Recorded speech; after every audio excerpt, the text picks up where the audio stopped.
On m'a dit que je suis né libre, que nous étions tous nés libres, que l'être humain avait des droits fondamentaux en tant qu'être doué de conscience, des droits inaliénables. Pourtant, chaque jour, ce que nous expérimentons démontre que ces droits ne sont pas appliqués et sont totalement oubliés des hommes à travers le monde. La misère, la famine, la servitude, les guerres et l'autorité. Mais alors, est-ce une vraie loi ? Pourquoi dire d'elle qu'elle est intangible ? Les gouvernements ne respecteraient-ils pas cette loi ? Serait-ce une fraude ? Ou est-ce légitime ?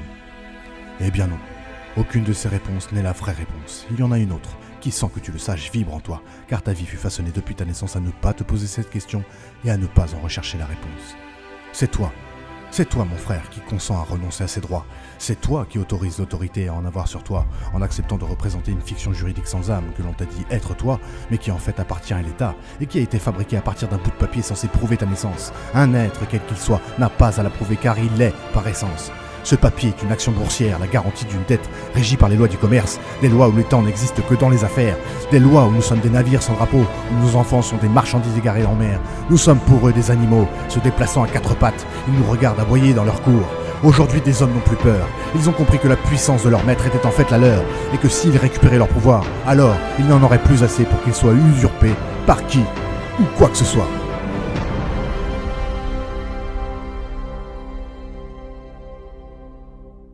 Bonjour à vous tous qui nous rejoignez sur Immedia, hym.media pour nous suivre à travers de nombreuses chroniques, émissions. Et aujourd'hui, il s'agit d'une séance prenante pour vous parler d'un documentaire, un film documentaire qui s'intitule « Homme de paille, la nature de la cage ». Alors ce film est anglo-saxon, anglais plus spécifiquement, et il met en exergue l'illusion que nous croyons être à travers notre statut social, ça c'est une chose, mais plus que ça encore, notre nom de naissance, notre prénom de naissance, qui sont la mise en avant de notre identité d'esclave à travers le monsieur.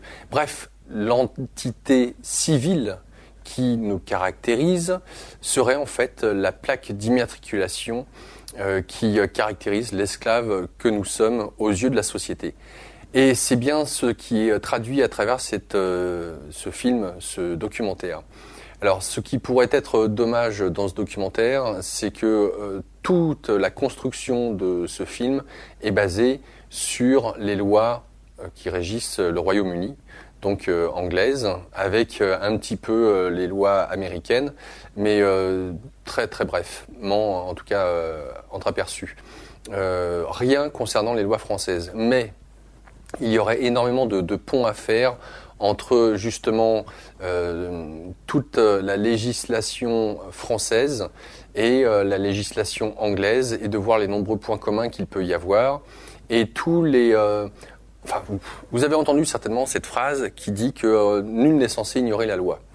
Et bien entendu, tout cela est totalement impossible. Mais pour la société, il faut savoir que la société est une entité fictive. C'est un ensemble, entre guillemets, de personnes. De même, à travers votre nom et votre prénom, quand on dit monsieur ou madame un tel et un tel, il s'agit de l'entité administrative, entre guillemets.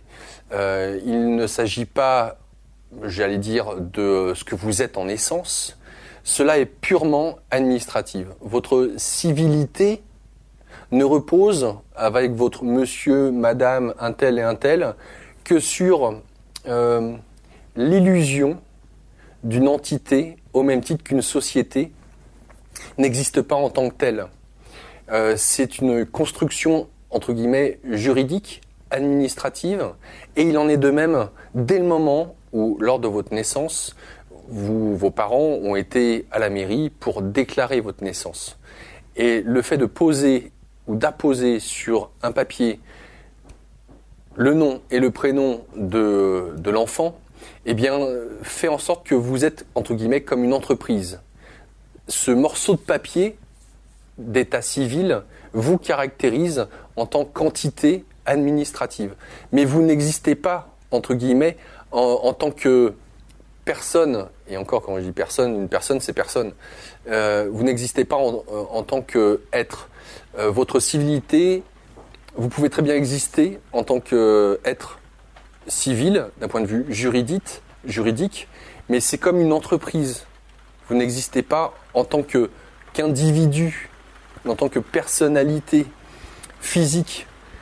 Donc, un statut moral, si on peut dire, qui vous incorpore, entre guillemets, dans l'état de droit.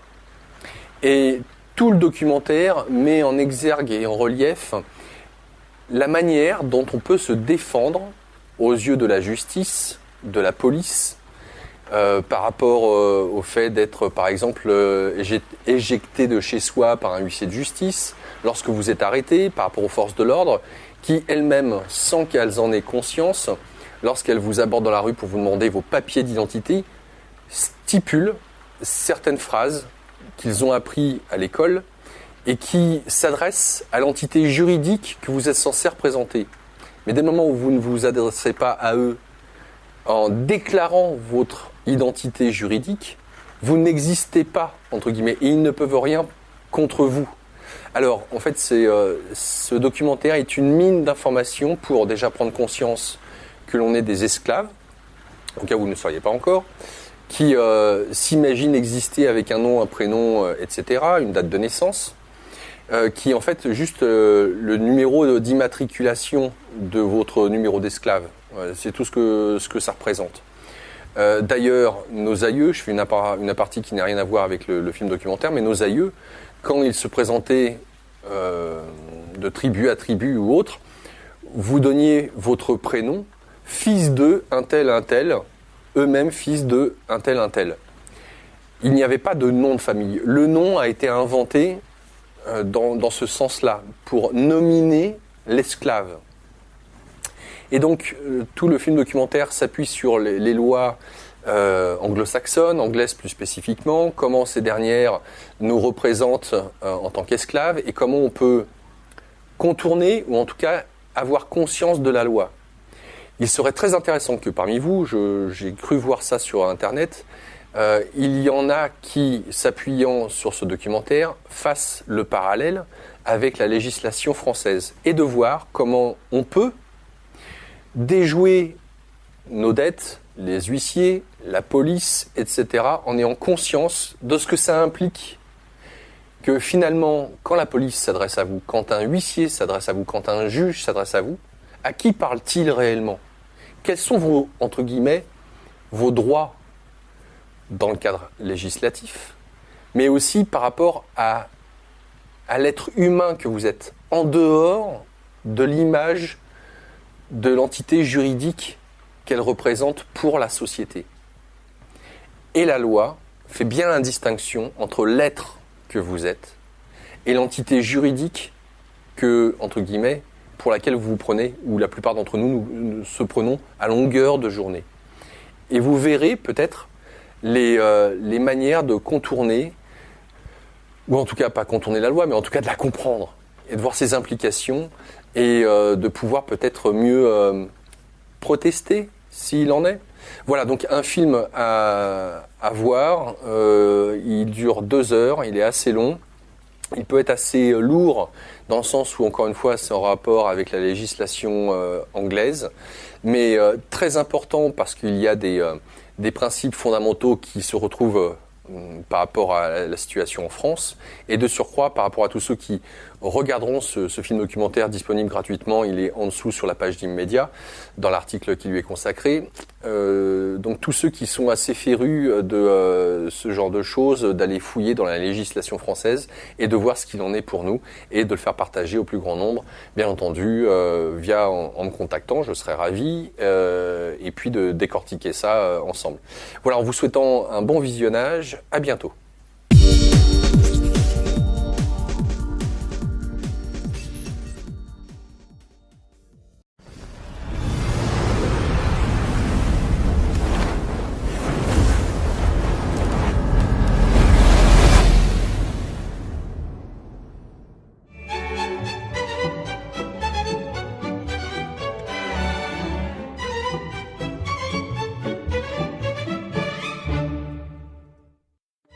Ah, le gouvernement, il vous adore et veut vous protéger. Assurez votre bien-être, il fait même tout pour faciliter le paiement des impôts, contraventions et frais de tribunaux. Comment? Bien, pour le savoir, il vous faut connaître votre homme de paille. Il est né le même jour que vous et vous ressemble. Il a le même nom et il vit dans votre maison, mais vous n'avez jamais su qu'il existait. Vous avez même payé ses impôts et contraventions, mais le pire, c'est qu'il est mort dès le premier jour.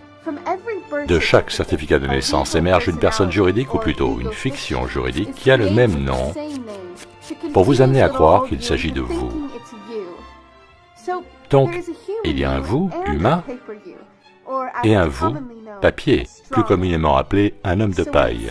Et quand il vous semble que le langage parlé par les officiels, les juges ou la police est l'anglais, cela n'en est pas, c'est du jargon juridique, employé pour obtenir votre accord sur des contrats verbaux ou écrits, sans même le savoir. Tout provient du Black's Law Dictionary. Par exemple, lorsque la police vous demande « Vous comprenez ?», vous allez dire « Oui ». Mais ce qu'ils disent vraiment est « Acceptez-vous de vous subordonner à notre autorité ?» Oupsie daisy. Vous venez juste d'entériner un contrat verbal avec eux, ces futés agents du gouvernement. Savez-vous qu'à chaque fois que vous enregistrez quelque chose, vous en cédez la propriété à la personne de l'administration? Absolument. À chaque processus d'enregistrement auprès de l'administration, celle-ci considère que cela lui appartient. Vous immatriculez votre voiture? Génial. Maintenant, vous êtes le gardien immatriculé de votre véhicule et le gouvernement peut vous l'enlever si vous ne payez pas vos taxes d'homme de paille. Vous attendez un joli poupon? Ah bien, alors il vous faut signer pour votre petit chéri un certificat de naissance et tout le processus peut recommencer en créant un nouvel homme de paille pour votre nouveau-né. N'est-ce pas génial? Donc quand Junior va grandir, il va pouvoir générer des revenus exactement comme vous. La signature du certificat de naissance représente la déclaration de votre enfant à l'administration et le place ainsi sous la tutelle de l'État. Et si celui-ci n'est pas content de l'éducation que vous lui donnez, il s'arrogera le droit de changer les règles ou de vous en enlever la garde. Pas assez d'école, non déclaré, trop bruyant, et ce sera direction des services sociaux pour les petits. Quand vous recevez une facture, elle concerne votre homme de paille, pas vous. C'est pourquoi les factures, les contraventions et les commandements commencent par monsieur, madame ou mademoiselle. Des fois, votre nom apparaîtra en lettres capitales, comme sur les pierres tombales. Ça, c'est parce que votre homme de paille est mort. Et n'est qu'un stupide morceau de papier imaginé bien avant que vous ne puissiez comprendre, encore moins consentir. Quand vous allez au tribunal, vous représentez votre homme de paille, donc vous, l'être humain, allez supporter des coûts, des taxes, des amendes en son nom. L'humain que vous êtes n'a pas besoin de les payer. Mais vous avez passé un contrat avec le tribunal en acceptant de vous présenter en lieu et place de votre homme de paille, de votre personne juridique, ce qui est exactement ce que le gouvernement attend de vous. Tout cela est un peu confus? Ne vous inquiétez pas, le gouvernement ne veut bien sûr pas que vous le sachiez. Car si vous en étiez conscient, vous arrêteriez de payer ces choses qu'on appelle taxes ou contraventions, car comprenons bien qu'en vous rendant au tribunal, vous représentez votre homme de paille. Mais vous êtes vous, un être de chair et de sang. Votre homme de paille ou personne juridique n'est qu'un bout de papier dont l'existence se matérialise par votre certificat de naissance et vous avez cru que c'était vous. Grand étourdi. Si vous voulez en savoir plus, allez sur tpuc.org. Bougez-vous, informez-vous et soyez vrai.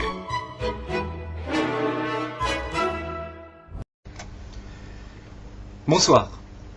Alors, suite à mon intervention sur Radio Ici et Maintenant, je vais tenter de vous apporter quelques précisions, tout simplement parce que j'ai l'impression que je ne me suis pas assez bien exprimé, vu que il est très difficile de dire les choses comme ça au téléphone, via une radio, alors que derrière il y a beaucoup de monde qui écoute. Donc le téléphone et la radio servent d'écran, mais quelque chose d'énorme se trouve derrière, vu que beaucoup de gens écoutent. Donc paradoxalement, c'est quelque chose d'énorme. Donc il n'est pas évident de s'exprimer. Alors, pour ceux qui n'ont pas compris, je vais tenter de vous éclairer davantage, mais il n'y a pas de miracle, il n'y a pas de recette miracle. J'ai dû enquêter, j'ai dû beaucoup lire pour trouver ces notions-là. On ne les trouve jamais de façon complète, donc je reprends la phrase favorite de Pierre Jovanovi qui dit que vous prenez les pièces du puzzle, vous prenez chaque petit wagon, vous les raccrochez les uns aux autres, et c'est ensuite que vous avez une bonne vue d'ensemble. Bon, pour ma part, j'ai enquêté et il y a de quoi devenir fou. Il y a de quoi devenir complètement fou, donc il faut vraiment savoir prendre des distances par rapport à ce savoir-là. Il faut canaliser ce savoir-là et être doué d'un mental très fort, parce que beaucoup de gens ne comprennent pas, si ce n'est en fait la majorité. Et donc, vous êtes complètement isolé par rapport à ça, d'une part, et d'autre part, c'est que bon, il faut les assumer. Ces propos-là, quand vous les dites, il faut les assumer, parce que c'est... vous passez pour un fou, tout simplement, ou pour un illuminé. Et donc ça, c'est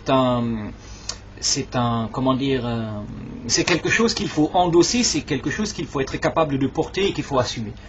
Mais j'aime jouer avec les frontières, donc voilà, c'est un exercice qui me convient. Bien. Alors, la notion que j'évoquais, eh bien, c'est l'acte de naissance. Bon, au-delà des banksters, au-delà de la politique et des polémiques ou que sais-je, il y a juste une notion qui est capitale que vous devez connaître. À partir de ça, vous pouvez faire des recherches et vous verrez que ça se tient. Nous sommes dans une prison commerciale, comme dans Matrix, cette fameuse prison qu'on ne peut ni goûter, ni toucher, ni voir, ni sentir. D'accord ? Nous sommes dans une prison commerciale. Comment ça fonctionne ?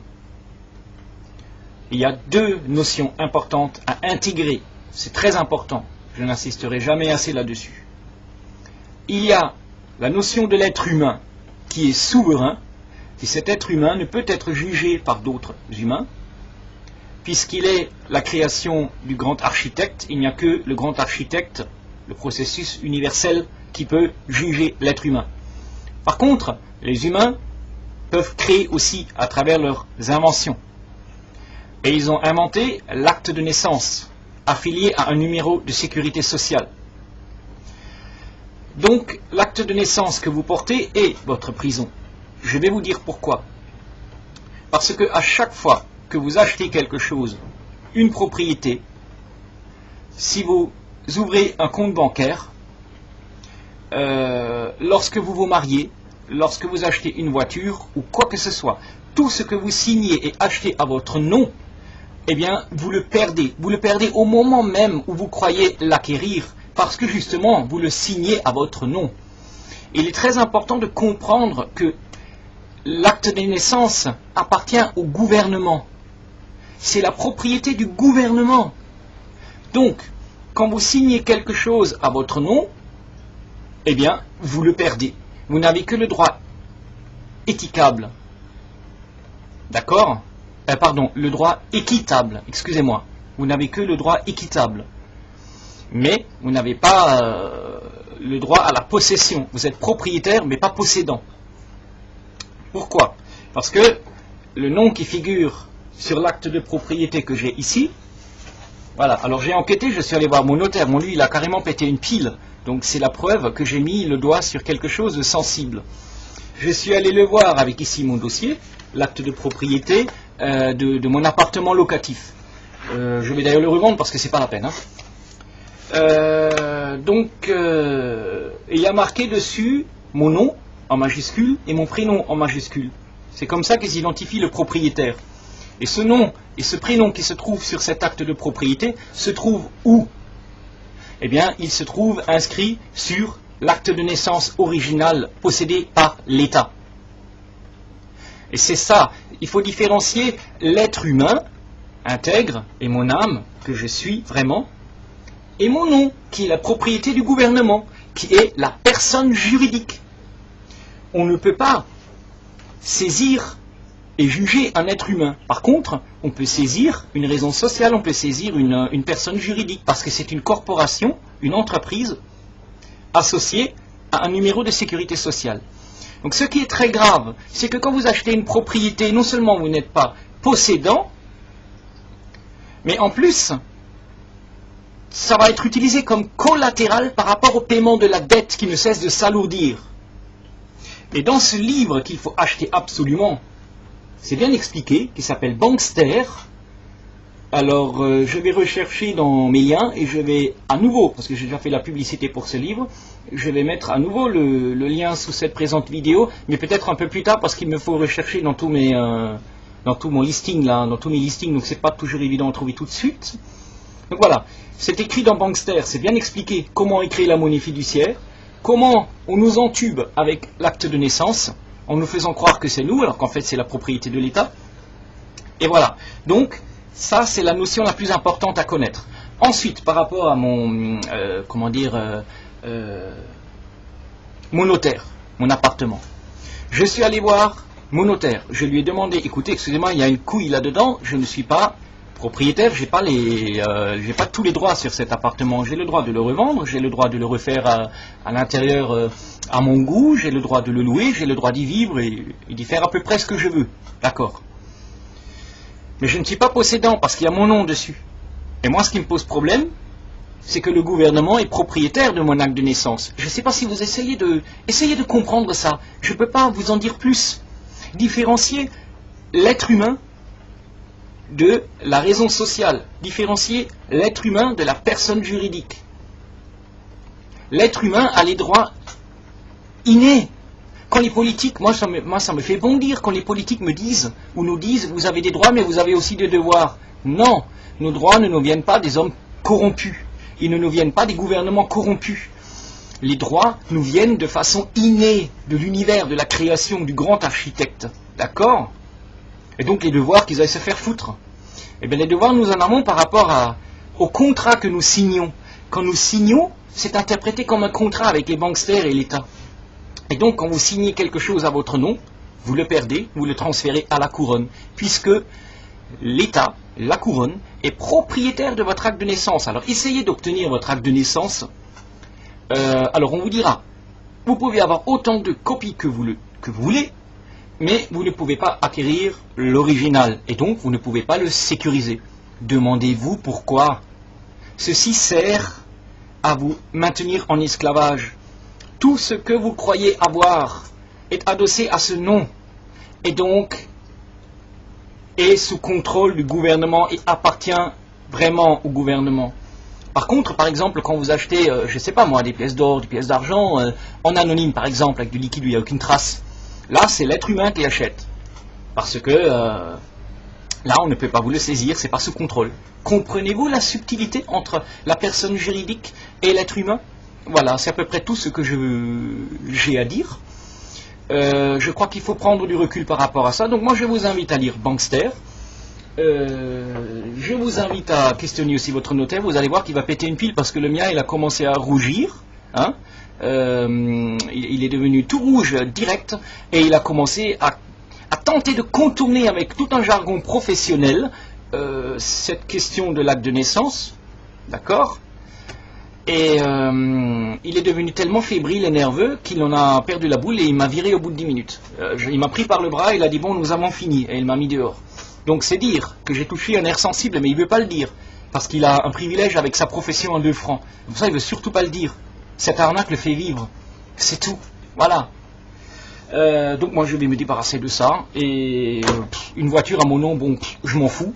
Le compte bancaire à mon nom, je m'en fous parce que quand l'argent est viré, moi je le sors de toute manière. Hein. Bon, bref, je suis toujours sous contrôle comme tous, hein, mais le moins possible. Voilà, donc essayez de prendre du recul par rapport à ça. Ensuite, moi je vous invite à vous abonner au Liesi. Alors ça, c'est extraordinaire.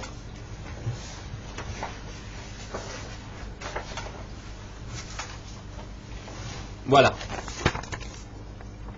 Lettre d'information économique, stratégique, internationale. Alors, je vous donnerai le lien, mais sinon vous allez dans Google, vous cliquez Liesi, vous trouverez des ouvrages absolument extraordinaires que j'ai achetés, qui datent des années 2000 déjà, j'en ai acheté des années 2000 et des plus récents. Eh bien, ce qui est incroyable, c'est que ce qui a été dit par Liesi dans les années 2000 est en train de se dérouler sous nos yeux. Donc c'est tout de même extraordinaire, preuve qu'on peut leur faire confiance. Alors je vais vous lire une partie du numéro 218, moi je suis abonné, hein, donc voilà. Alors, dans le numéro 216, Liesi a solennellement donné son dernier avis d'achat agressif sur les pièces d'or et d'argent métal. Nous espérons que les lecteurs les plus timides seront enfin passés à l'acte. Depuis cette recommandation, les cours ont commencé à exploser. Ce n'est qu'un début. Cela s'achèvera par la mort des monnaies fiduciaires et de tout ce qui est fondé sur celles-ci. Revenus, patrimoine, retraite, etc. Donc attention là, tenez-vous bien. Le 20 avril 1992, un très proche de la famille Rothschild confiait au rédacteur en chef de Liesi: ils vont transformer le monde en un vaste système communiste à partir d'une crise qui sera pire que 29. Ceux qui ne posséderont pas de métal précieux perdront leur liberté. Alors là, ouvrez grand vos oreilles. La devise est « rien au soleil ». Ça veut dire quoi? Rien à votre nom. C'est-à-dire qu'il faudra éviter d'être propriétaire à cette époque où le communisme viendra en force. Mais écoutez, c'est logique, tout le monde sait que ces dettes, on ne pourra pas les rembourser. Et dans un Liesi précédent, il a été clairement expliqué que tout le levier juridique, ils l'ont déjà préparé. Les Rothschild ont créé la Banque mondiale de l'environnement, ou la Banque mondiale pour l'environnement. Et lorsque tous les États-nations auront fait faillite, lorsqu'ils seront en cessation de paiement, ils vont utiliser le prétexte de la dette qu'ils ont créée pour s'emparer de tous nos biens et de tout ce qui est adossé à notre nom. Il faut bien distinguer le propriétaire du possédant. Ce que vous avez en anonyme, vous le possédez. Vous avez le pouvoir dessus, le contrôle absolu. Eux, non. Par contre, ce que vous avez à votre nom, ben, vous en êtes propriétaire et c'est tout. Mais ce n'est pas à vous. C'est ça qu'il faut comprendre. Si vous êtes propriétaire d'une maison, d'une voiture ou d'un compte bancaire, ce n'est pas à vous, puisqu'il est à votre nom. Et donc, de facto, il appartient au gouvernement. Alors voilà, moi je ne peux pas en dire plus. Hein. C'est difficile, ce sont des notions qui sont difficiles à capter parce qu'on a été tellement conditionné. Alors, à force de créer de la monnaie fiduciaire, on a donné à ces banques privées le privilège de créer la monnaie, hein, à la place des États-nations. On a perdu notre souveraineté. Et n'oublions jamais la notion la plus importante chez l'homme, la faiblesse la plus importante, c'est la corruption. Et ces banksters de merde ont réussi à acheter la terre entière en faisant des billets Monopoly à partir de rien, sans aucune contrepartie, c'est grave. Ils sont en train d'acheter nos pays. Ils sont en train d'acheter notre gouvernement. Ils ont déjà acheté notre gouvernement. D'accord? Et donc, ils ont acheté votre acte de naissance et tout ce que vous croyez avoir, tout ce dont vous êtes propriétaire. Ils ont acheté les médias. Donc à chaque fois que Monsieur X de la gauche se présente et Monsieur Y de la droite se présente et M de extrême machin ou A du centre, voilà, quand tous ces gens se présentent, ils ne peuvent se présenter devant les médias officiels, à la télévision ou sous la presse officielle qu'à partir du moment où ils auront fait allégeance à ce système de malfrats. Puisque ils ne vont jamais vous laisser dire la vérité. Vous ne pouvez pas, si vous voulez vraiment œuvrer pour le peuple, vous ne pourrez même pas, tout est verrouillé, comme le dit si bien Pierre Hillard, vous ne pourrez même pas passer à la télé. Ou alors on vous démolit, mais alors gravement, quoi. Hein. Y compris pour la presse écrite. Donc en fait, quand vous votez pour la droite ou la gauche, in fine, il n'y a pas d'opposition, ce n'est qu'un semblant. Derrière le rideau, ça pue. Ils dînent ensemble, ça c'est sûr. Et ils convergent tous vers un gouvernement mondial qui va nous baiser, et sévèrement. Donc, en fait, que vous alliez voter pour la gauche, ou la droite, ou le centre, il n'y a que le lubrifiant qui change. Mais croyez-moi, ce qu'ils appellent la démocratie, excusez-moi, mais c'est truqué. Ils jouent un jeu truqué, ils mènent un jeu truqué, et si vous allez voter, bah, autant tendre votre cul à Sodome. Hein. Alors après, lubrifiant gauche ou lubrifiant droite, c'est la même chose, mais dans le derrière, ça fait mal. Voilà. Donc voilà, moi je vous invite à faire vos recherches, abonnez-vous à Liesi et vous allez comprendre beaucoup de choses. Surtout lisez Bankster, surtout lisez ça. Voilà. Merci. Au revoir.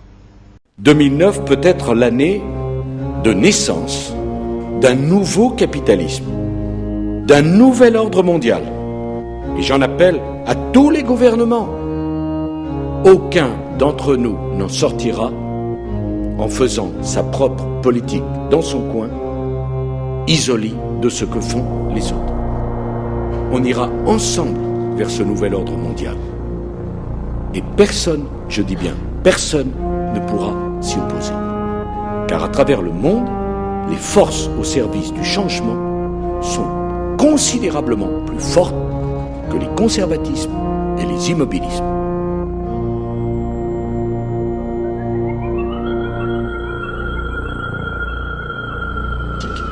Cette crise marquera sans doute pour l'histoire le commencement véritable du XXIe siècle.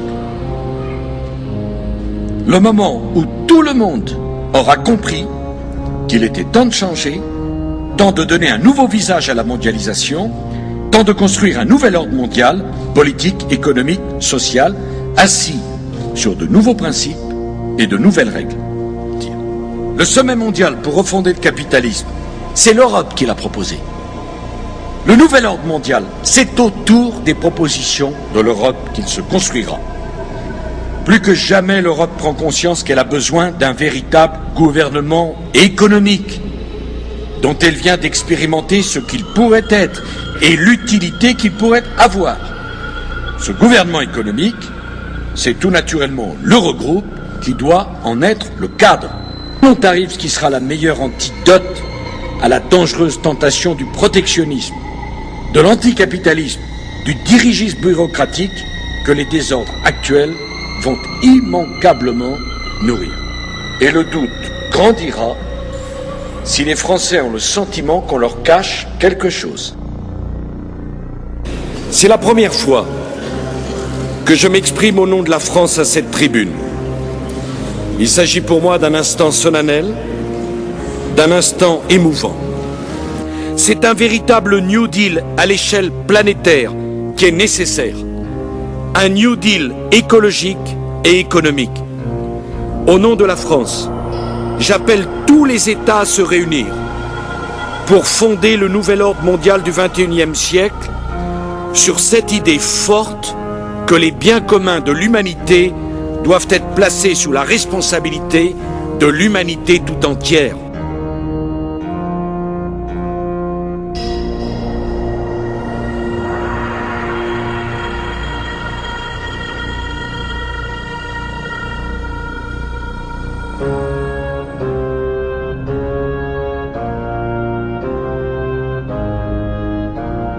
Et personne, je dis bien, personne ne pourra s'y opposer.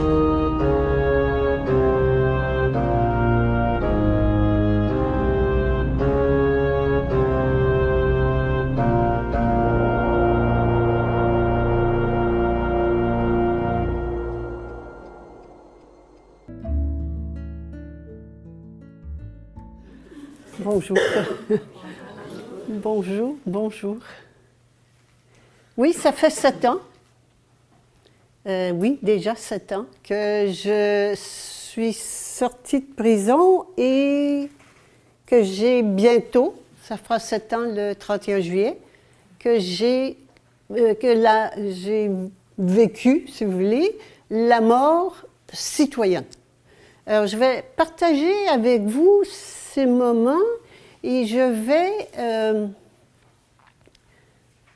comment j'ai vécu cela, les questions que je me suis posées, pourquoi j'ai pris cette décision-là et où j'en suis aujourd'hui face à notre esclavage humain, qui est pas nouveau, qui dure depuis des millénaires, qui était, on vendait les esclaves, hein, on vendait les esclaves, ça, même très tôt, on faisait des razzias en Afrique du Nord. On amenait les esclaves, ensuite en Afrique, on amenait des Noirs en Amérique. L'esclavage, ça a toujours été, je crois, en tous les cas. C'est là, c'est un fait. Dominer et exploiter, les uns les autres. On se domine, puis on s'exploite. Qui va dominer, puis qui va être dominant, qui va être dominé, et qui va exploiter l'autre. Alors, c'est pas nouveau. Nous vivons encore comme cela aujourd'hui.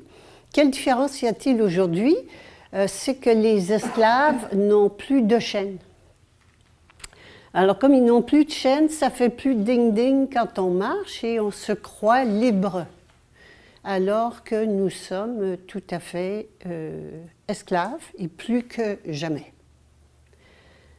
Alors d'abord, je vais passer en revue les moments. La libération donc a eu lieu Et libération, j'aime bien parce que vous allez voir qu'il y a deux sortes de libération.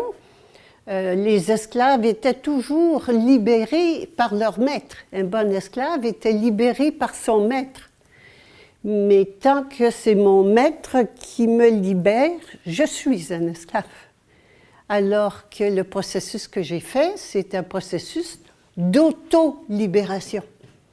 Et c'est la seule façon de sortir de l'esclavage parce que c'est moi qui m'y mets. Alors donc, j'étais esclavage, mais c'était vraiment intéressant, j'étais esclave physiquement du système, de mon maître qui prétend être mon maître qui s'appelle l'État, avec des chaînes. Alors j'avais les menottes aux mains, les chaînes aux pieds, j'étais vraiment l'esclave comme on a connu autrefois, et qui a eu la bonté de me libérer sans condition, le 28 mai, il y a 7 ans, donc 2008. Et en attendant de faire le procès dont la date a été fixée au mois de janvier 2009. Alors, je vous fais voir ça parce qu'il y a un grand espace de temps. Il y a eu beaucoup de temps qui m'a donné le temps de faire plein de choses. Alors, je ne sais pas pourquoi, je m'attendais à ce que ce soit reporté. Vous voyez, on était fin mai, je m'attendais à ce que le procès soit reporté début septembre, par là, début de l'automne. Et quel ne fut pas mon étonnement de voir que ce n'était pas avant le 20 janvier. Donc, ça a été mon premier étonnement. La deuxième chose qui était aussi inusitée, c'était que la libération était sans condition.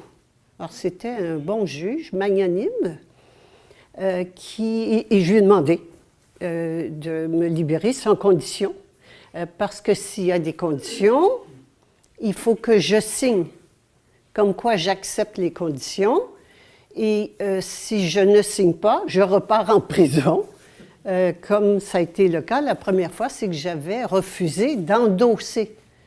Et quand j'endosse, quand je signe pour la personne qui doit payer l'impôt, parce que c'était produire des rapports d'impôt, plutôt, c'était ça dont il s'agissait. Si je signe, j'endosse cette personne-là. Or, cette personne-là n'est pas moi, c'est une personne qui porte mon nom et qui appartient à l'État et qui a été constituée, qui a été créée au moment de ma naissance. Mes parents m'ont appelée Guylaine, Marie-Eva Sophie Guylaine Lanto, et ça c'est l'acte de naissance qui a été envoyé à l'État, et l'État a constitué un document, une personne qu'on appelle une personne morale, donc une deuxième personne qui porte le même nom, Lanto Guylaine mais avec des lettres majuscules, qui leur appartient. Donc, mais pour que cette personne-là, parce qu'elle ne travaille pas, c'est un papier, c'est un document, ça n'existe pas, pour que cette personne-là puisse payer, il faut que celle qui travaille, qui est la personne qui est en chair et en os, il faut qu'elle signe comme quoi elle endosse la personne. Alors, je savais cela et je n'ai pas donc endossé. Et comme je ne me présentais pas parce que je disais toujours « c'est pas moi », il ne s'agit pas de moi, j'ai demandé la première fois, on vient en juillet de l'année précédente, j'avais demandé au juge de qui il s'agissait, de la personne réelle en chair et en os ou de la personne légale, morale, qui est un bout de papier. Et le juge avait refusé de me répondre parce que les juges savent la différence, les avocats ne savent pas la différence. Donc, je vais partir de cette phrase « je ne suis pas une esclave ». Qu'est-ce que ça veut dire? Bien, on va passer en revue, je vous en ai parlé un petit peu, mais je vais aller de façon un peu plus détaillée dans l'esclavage.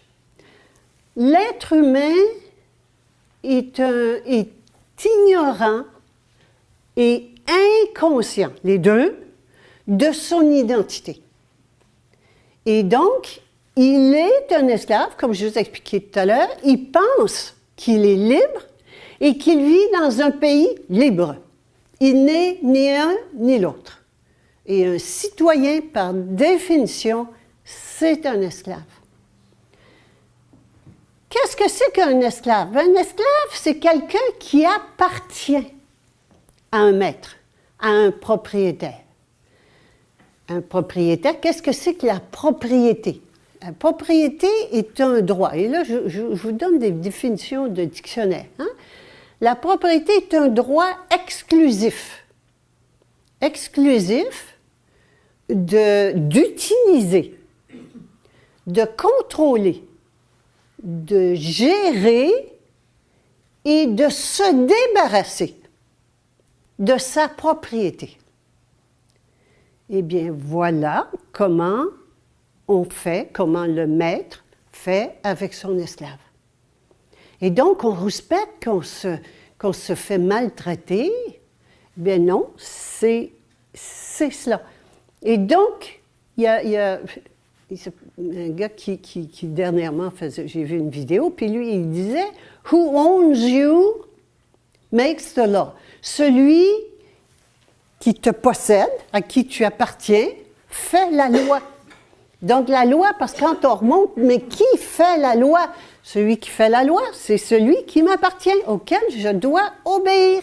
Celui pas qui m'appartient, auquel j'appartiens, et donc je dois lui obéir. Il y avait un professeur de droit aux États-Unis, il est peut-être encore vivant, mais qui disait, il commençait son cours comme ça. « T'appartiens-tu? » Et aux élèves qui répondaient « oui », à ce moment-là, il rétorquait « alors comment se fait-il? Pourquoi laisses-tu l'État s'occuper, te mener, te contrôler dans ta vie et tes biens? Contrôler ta vie et tes biens. Comment se fait que tu tolères ça? » Et si l'élève répondait « non, je ne m'appartiens pas », il lui posait la question « alors pourquoi? Comment se fait-il que tu t'insurges contre la façon dont l'État te traite? » Alors, et donc, c'est intéressant parce que ça soulève la question, en fait, la question suivante, qui est mon maître? Qui est mon maître? Les Grecs disaient « l'homme est le bétail des dieux ». C'est pas très excitant, mais encore là, il commence à être temps qu'on se réveille. Alors, nous sommes des animaux. Vous avez dit, ben, attends, je ne suis pas comme Crocus, hein, mon chat, c'est un cran de plus. Oui, nous sommes des animaux pensants. Nous avons donc la pensée, le mental, en plus de l'animal, plus développé en tous les cas, mais nous avons surtout l'être humain a quelque chose de plus que des animaux pensants, parce que si on parle d'animal pensant, on rentre toute la catégorie des extraterrestres, de tout ce qui n'est pas être humain vivant sur la planète. Mais l'être humain a quelque chose. En plus, c'est qu'il a le libre arbitre. Le libre arbitre, c'est très intéressant. L'expression anglaise, la traduction anglaise, c'est free will, la liberté de volonté. Ça ne veut pas dire, le libre arbitre, que je peux faire ce que je veux, n'importe quand, n'importe comment, n'importe où. Non, ça veut dire la liberté de volonté. Qu'est-ce que la volonté? La volonté, c'est celle qui dirige, la volonté directrice. Et donc, le libre arbitre, ça veut dire que j'ai le choix de mon maître. Et je vous rappelle ici, j'en ai déjà parlé, mais je fais un rappel, que le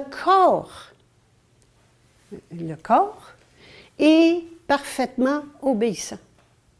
Nous sommes des êtres, pas des êtres, nous sommes nos corps sont parfaitement obéissants. La cellule pure est obéissance pure. La seule chose qu'elle a besoin de savoir, c'est à qui elle obéit. Le vrai choix, c'est que je peux donner Je peux obéir, parce que je suis obéissance.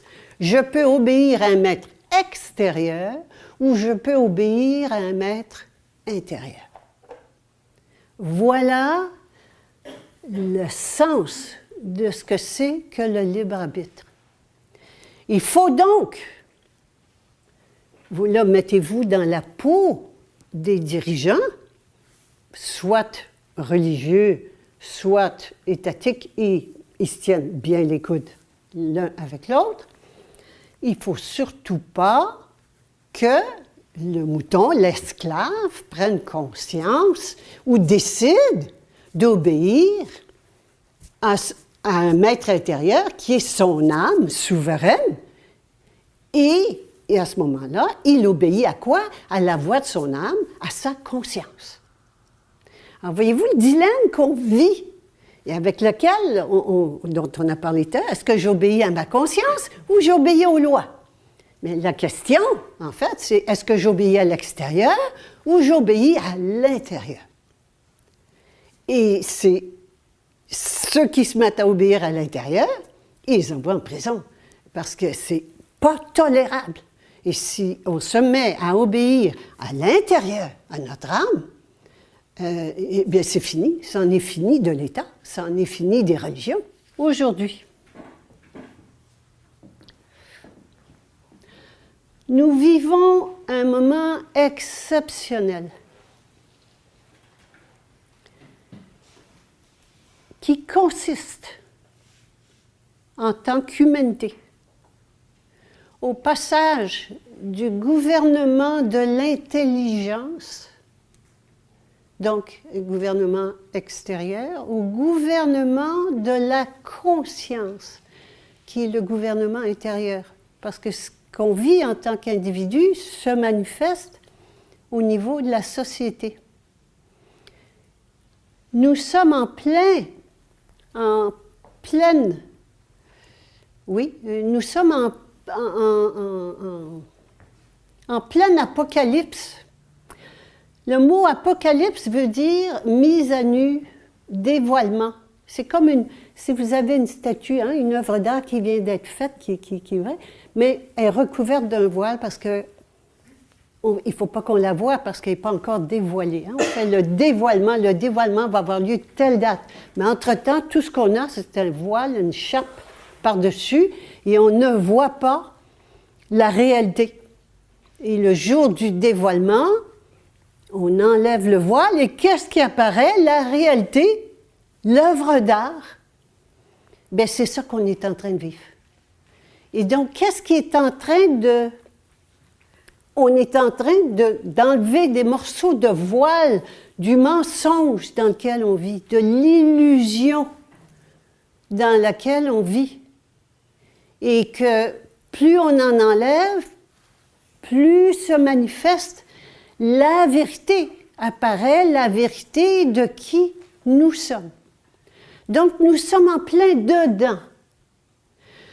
Est-ce qu'on va avoir des catastrophes épouvantables? On va avoir ce que nous allons créer. Nous sommes créatrices. Inconscientes ou conscientes, nous sommes des créatrices. Nous allons créer ce qu'il nous faut pour évoluer, pour nous transformer. Notre destin est entre nos mains et dans notre conscience. Et nous pouvons vivre des catastrophes absolument incroyables. Nous pouvons nous créer cela. Et nous allons créer ce que ça nous prend pour évoluer. Le poisson, quand il était dans son trou d'eau, dans son petit lac, sa petite mare, ça allait bien. Il a fallu que le poisson se retrouve sans eau. Et les plus courageux ont fait quoi? Ils sont sortis, puis ils sont débattus, et qu'est-ce qui est arrivé? Les poumons se sont manifestés. Et ils ont commencé à respirer par les poumons, et ça fait des amphibiens. Bien, nous sommes dans une crise semblable à ça. C'est une crise évolutive extrêmement importante, où nous sommes en train de passer de l'inconscience du mouton qui a toujours donné son pouvoir à l'extérieur, avec toutes les guerres, la souffrance, la bataille, ça a toujours été, depuis le début de l'humanité. On est en train de passer de cela à des gens qui sont conscients de qui ils sont, qui ne se battent plus, qui permettent à leur être réel, qui est amour infini, d'émerger, et où la paix va régner. Alors c'est un moment extraordinaire, mais encore faut-il que nous décidions de le faire. Et ce qui émerge, quand on enlève les plures de mensonges, ce qui émerge, c'est la vérité de qui je suis. Je vous mets en garde contre 2 pièges. 2 pièges, un piège à carotte, puis un piège à bâton, qui sont pour les moutons noirs. Les moutons blancs, ils vont dire oui. Fatiguez-vous pas, ils vont dire oui, puis merci à part ça. Ils vont penser que c'est une faveur, et ils vont dire oui, merci. Hein? Mais les moutons noirs, on va les mettre, on va les tenter. Et il y a une grosse tentation aux moutons noirs en ce moment, qui s'appelle le revenu de base, ou le revenu d'existence. Le mouton noir en a marre d'être un esclave qui travaille comme un fou, et le revenu d'existence, on lui promet le revenu d'existence, c'est-à-dire qu'il va avoir un salaire de base sans avoir à travailler. Et ça, c'est l'esclavage définitif pour toujours. Alors, je vous le dis, et c'est très à la mode dans tout le milieu ésotérique, bio, environnementaux, en tout cas, tout ce qui est environnement, New Age, tout ça, c'est très populaire. Et c'est vraiment l'esclavage définitif qui va vous donner l'argent, l'extérieur. Donc, vous êtes cuite pour toujours. Le deuxième piège, c'est le piège où on vous donne le choix, qui est moins gentil. Là, on tombe dans un piège bâton. Le premier, c'était un piège carotte. Le deuxième, c'est un piège bâton. On vous donne le choix, ou la vaccination, ou l'incarcération. Et le mouton noir veut dire, il ne veut pas de la vaccination, il ne veut pas de l'incarcération, mais qu'est-ce qu'il va faire? Ah ben, s'il faut, je vais aller l'incarcération. Ah, je viens d'avoir son consentement. Alors, vous avez affaire à du monde bien plus intelligent que vous. Hein? Et c'est ça le règne de l'intelligence dans lequel nous vivons.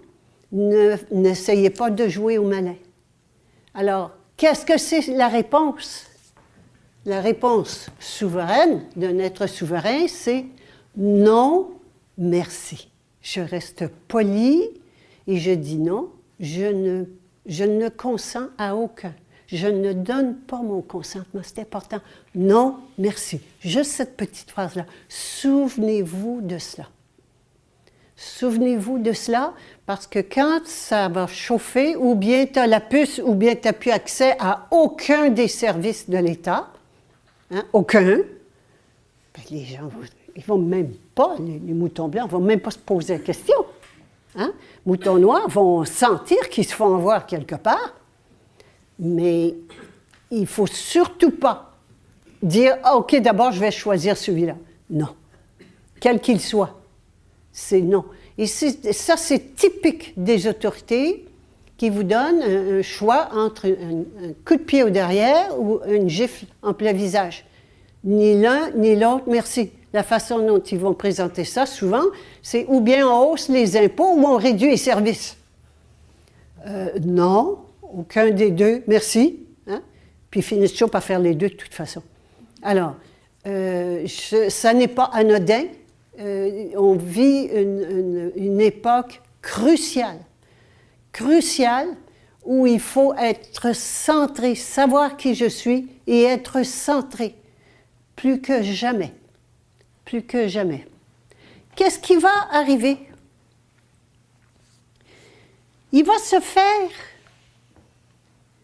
faire un tri automatique. Parce que c'est une transformation de conscience. Hein? Prenez conscience qu'on passe de ces vibrations-là, et tout est vibratoire, ces vibrations-là, à des vibrations beaucoup plus élevées, et c'est un transfert de pouvoir énorme. Et donc, il va y avoir un tri. Il y a des gens qui vont préférer rester moutons, et puis d'autres qui vont dire, moi je plonge, parce que c'est vraiment plonger, hein? Puis je ne sais pas ce qu'il y a en dessous, je plonge dans le vide, puis le vide est difficile, ça fait peur le vide. Et je vais plonger. Alors ceux qui vont, il va se faire un tri automatique, ceux qui vont vouloir rester moutons, ils vont rester moutons, puis ils vont disparaître. Et ceux qui vont plonger, il va arriver quoi? Il va arriver qu'ils vont prendre conscience, le voile va se défaire. Le voile va s'enlever. Ils vont voir que c'était une blague, que c'était une illusion, que c'était un monde qui était faux, c'était pas vrai, et qu'on n'a pas besoin de souffrir ni de rien. La joie, la paix, l'amour vont se manifester. Ils vont partir à rire. Et cette belle phrase, et un rire divin prendra les hommes par surprise. La pièce de théâtre sera finie, ainsi que la souffrance de l'humanité.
Sit down, please, sir. Just Lee. All right, just Lee. Just Lee? Key. I'm here to correct a mistake by the clerk. Well, first of all, the court has made a mistake. Are you Wilfred Keith Thompson? No, that's not what I normally go by, no. I see the information. Petition has to be in terms of person legally speaking, so. I've tried to clarify this a few times, but apparently the level of the topic. So your name is Keith Thompson? My name is Keith, that's all. Nothing more, nothing less. You don't have a last name, sir? I have a family name, clan name, but that's irrelevant today. So you are not Wilfred Keith Thompson? Okay, one more time on and for the record, I am Keith. Nothing more. And sit down, sir. I'm looking for a Wilfred Keith Thompson. Please sit down, sir. Actually, please sit down, sir. Sorry. Can't do that. I served into the court this morning. Sir, I'm looking for a Wilfred Keith Thompson. You are not that. This is sit down, sir. Bailiff, please remove this gentleman from the courtroom. Thank you. That's the person you're looking for. Please, sir, that is the person. I'm trying to remedy things. Touch me, and you will be tried. I'm a peace officer. You want to dishonor a court official? The defendant's on the bailiff's desk. Sir, are you here on behalf of Mr. Thompson? I said I was the administrator to that account. Are you here as agent for Could you him? guys please back up? Thanks. Are you here as agent for him? Not as agent, as administrator, much like you are administrator of this court. Sir, you're either him or you're here as his agent to As his speak on his administrator. behalf. Are you either of those? Yeah, it's all. Pardon? He's in common law jurisdiction, which I established as soon as I came in here this morning and reestablished again. The bailiff understood me. This other bailiff, wherever she went, she understood me as well. And this gentleman doesn't like We're talking. going to take a recess. Thank you. Thank you. All rise. How long? How long, sir? I don't have all day. Thank you. I have things to do. We'll take the court. Yeah, actually, This court will recess. please note that the judge has abandoned the court. He's abandoned ship, and I, as the sovereign in this room, claim authority, case dismissed, with cause and prejudice. Have a nice day. That's the way it's done.